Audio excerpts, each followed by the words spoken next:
Bonjour à tous, je suis Florence Porcel, Community Manager officielle de l'Univers, et je vous souhaite la bienvenue dans le 9e épisode de ce podcast où je vais vous parler d'éclipses, d'exoplanètes, de Frederick Brown et de voyages dans la Voie lactée.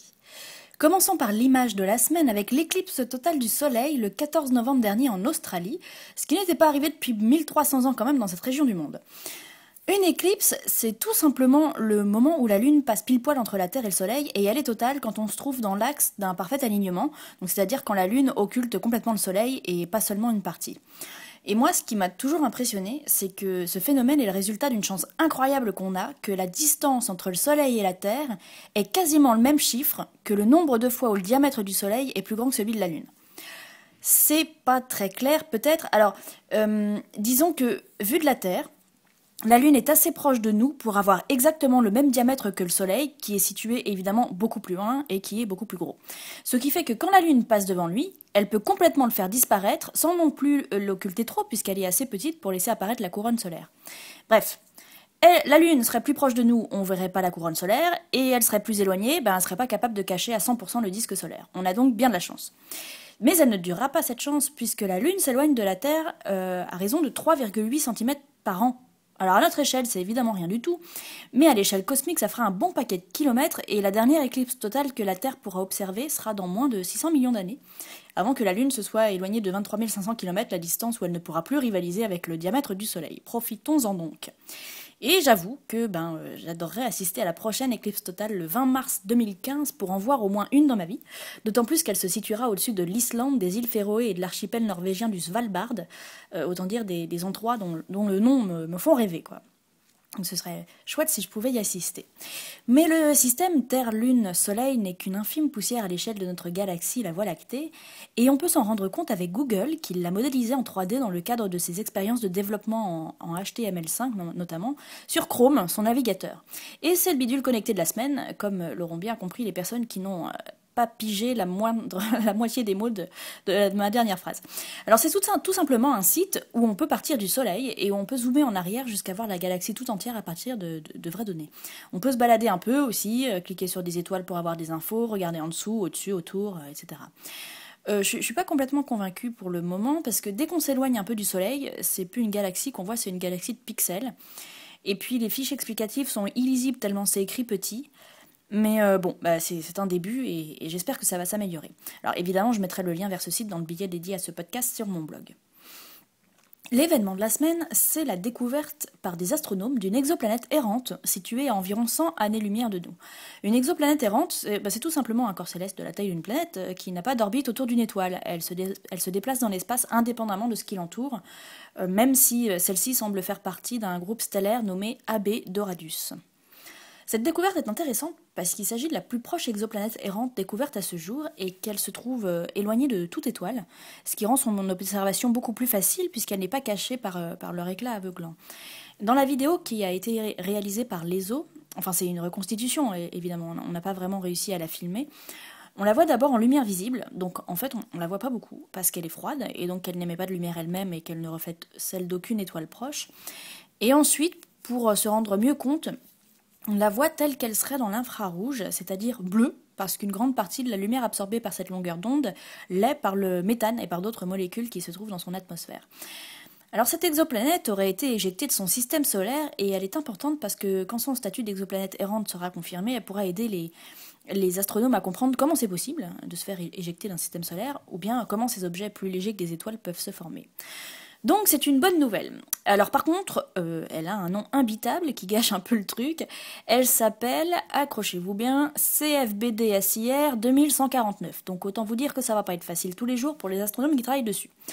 Et ça nous amène justement à l'info de la semaine. Des passionnés agacés comme moi par les noms peu glamour des objets découverts ont lancé une start-up qui permet aux internautes de proposer un nom de planète contre la modique somme de 99 cents qui ira directement à leur recherche scientifique.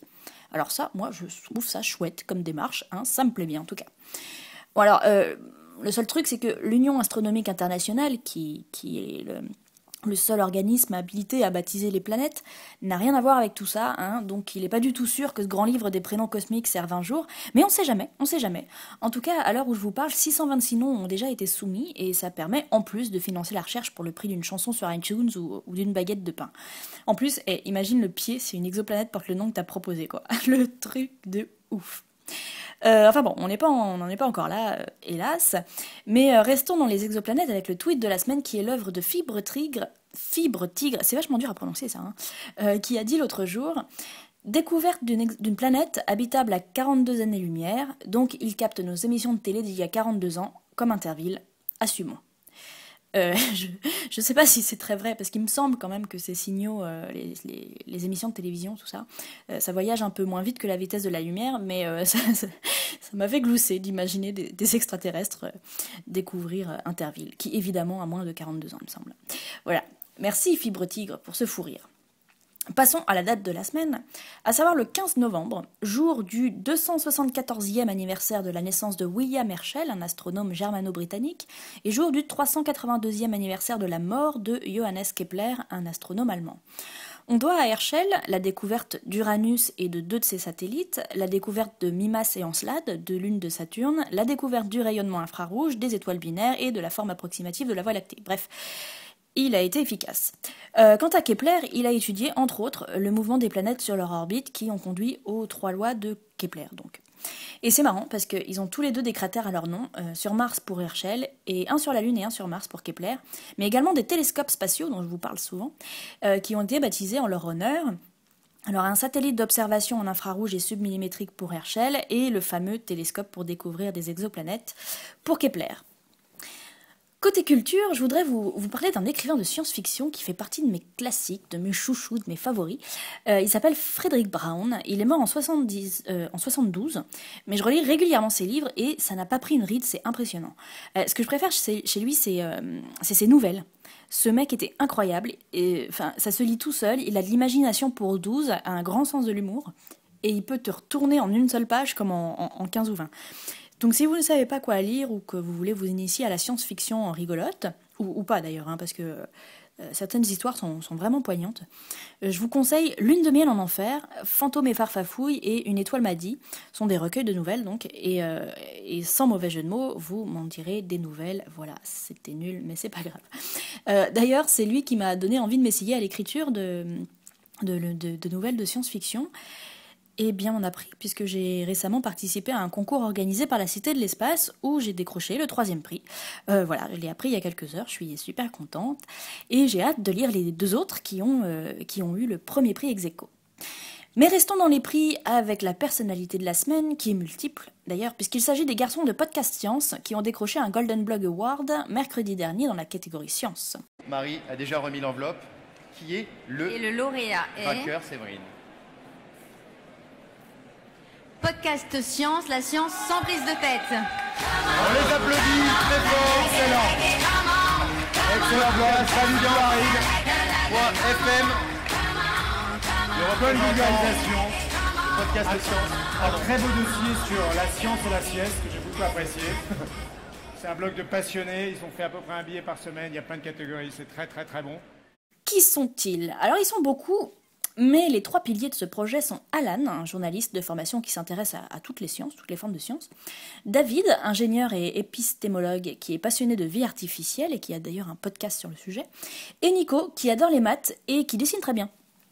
Alors à part Nico, qui est l'auteur d'une thèse de mathématiques appliquées, les autres sont pas spécialistes, juste des passionnés, et ils font donc ce podcast audio régulièrement, avec un dossier très précis à chaque fois, c'est super intéressant, et moi ça m'a permis notamment de comprendre un peu mieux des concepts mathématiques qui me semblaient un peu abscons jusqu'ici, parce que voilà, c'est un langage que je ne connais pas du tout, et que j'aimerais apprendre un jour, mais voilà, c'est vraiment super intéressant.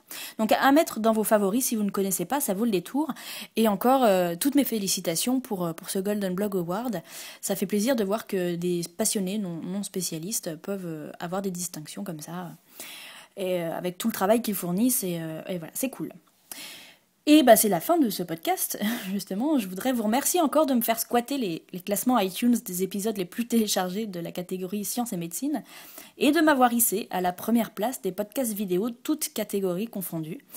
Et bien sûr, comme chaque semaine, n'oubliez pas de regarder le 20-20h tous les dimanches à 20h sur France 5, vous pourrez m'y apercevoir. À la semaine prochaine!